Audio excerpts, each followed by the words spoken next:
வெற்றி தலைவர் தளபதி மற்றும் அன்புமிகு அம்மா மற்றும் பெரியோர்களே, தாய்மார்களே, கழகத்தின் மாநில மாவட்ட நிர்வாகிகளே, நகரம், ஒன்றியம், பேரூராட்சி, கிளைக்கழகம், வார்டு, பகுதி பொறுப்பாளர்களே, சகல அணிகளின் நிர்வாகிகளே, கழகத்தின் தூண்களாக இருக்கும் பாசத்துக்குரிய பொதுக்குழு உறுப்பினர்களே, உங்கள் அனைவரையும் சிறப்பு பொது குழு கூட்டத்திற்கு வருக என்று வரவேற்கிறேன்.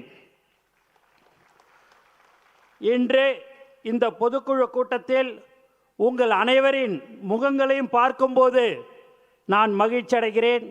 நாம் அனைவரும் ஒரே குடும்பம், ஒரே கொள்கைக்காக, ஒரே லட்சியத்திற்காக நம்மை இணைத்து கொண்ட மாபெரும் கட்சி தான் நம்மளுடைய தமிழக வெற்றி கழகம். நண்பர்களே, நாம் கடந்து வந்த பாதை சாதாரணமானது அல்ல. எண்ணற்ற சோதனைகளை சந்தித்து வந்திருக்கிறோம். பல தடைகளை தாண்டி வந்திருக்கிறோம். இன்று அரசியலின் மைய புள்ளி நம் தலைவர் தளபதி தான். நமது தமிழக வெற்றி கழகம் துவங்கி 2 வருடம் 9 மாதம் நிறைவடைந்துள்ளது. இந்த கணக்கு நாம் அதிகபூர்வமாக மக்களுக்கு அறிவித்தது. ஆனால் நம் தலைவருடைய உழைப்பு, உங்களுடைய அர்ப்பணிப்பு, மக்களோடு நமக்கு இருக்கின்ற பாசம் 30 ஆண்டுகளை தாண்டி தனி வரலாறு. இது அனைத்திற்கும் அடித்தளம் ஒரு மனிதர் மட்டும்தான். அவருடைய வழிகாட்டுதலும் தியாகமும் மிகவும் பெரியது.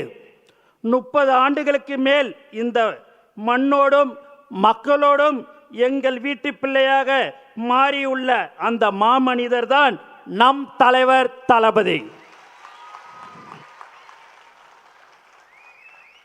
நம்முடைய எதிரிகள் ஒன்றை புரிந்து கொள்ளவில்லை. யாரும் இவரை எளிமையாக அசைத்து பார்க்க முடியாது. ஏனென்றால் இவர் மக்களின் நம்பிக்கை, தாய்மார்களின் நம்பிக்கை, தமிழ் மண்ணின் நம்பிக்கை. நமது கட்சி சாதாரண கோட்டை அல்ல. இது தொண்டர்களின் தியாகத்தால் கட்டப்பட்ட இரும்பு கோட்டை. இனி நம் வேலை எதிரிகளை தோலுரித்து காட்டுவதுதான்.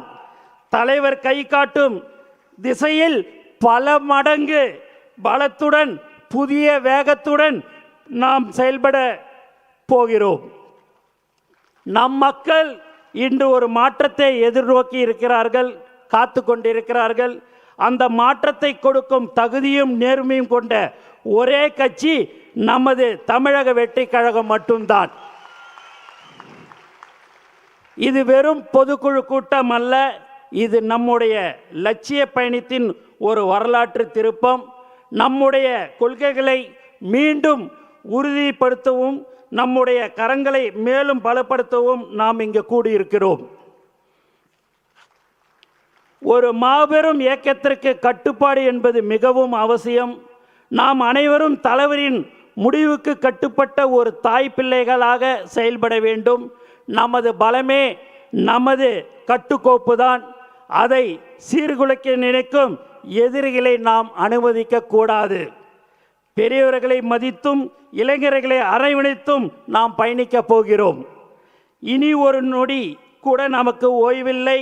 நாம் ஒவ்வொருக்கும் நம் கிராமங்களுக்கு, நகரங்களுக்கு, வீதிகளுக்கு செல்ல வேண்டும். ஆளும் அதிகாரத்தில் இருப்போரின் அவலங்களை எடுத்துரைக்க வேண்டும். நம் கட்சியின் எதிர்கால திட்டங்களையும் விளக்க வேண்டும். நம் தலைவர் அவர்களை 2026 முதலமைச்சராக அமர்வதற்கு நாம் எல்லோரும் சபதம் ஏற்றுக்கொள்ள வேண்டும். மக்கள் மாற்றத்தை விரும்புகிறார்கள். அந்த மாற்றத்தை கொண்டு வரும் மாபெரும் சக்தியாக நாம் இருக்கிறோம். அதற்கான தொடக்கம்தான் இன்றைய சிறப்பு பொதுக்குழு கூட்டம். வரலாறு நம்மளை வரவேற்கிறது. நான் உங்களை வரவேற்கிறேன். வருக வருக என்று மீண்டும் அனைவரையும் வரவேற்கிறேன். நன்றி, வணக்கம்.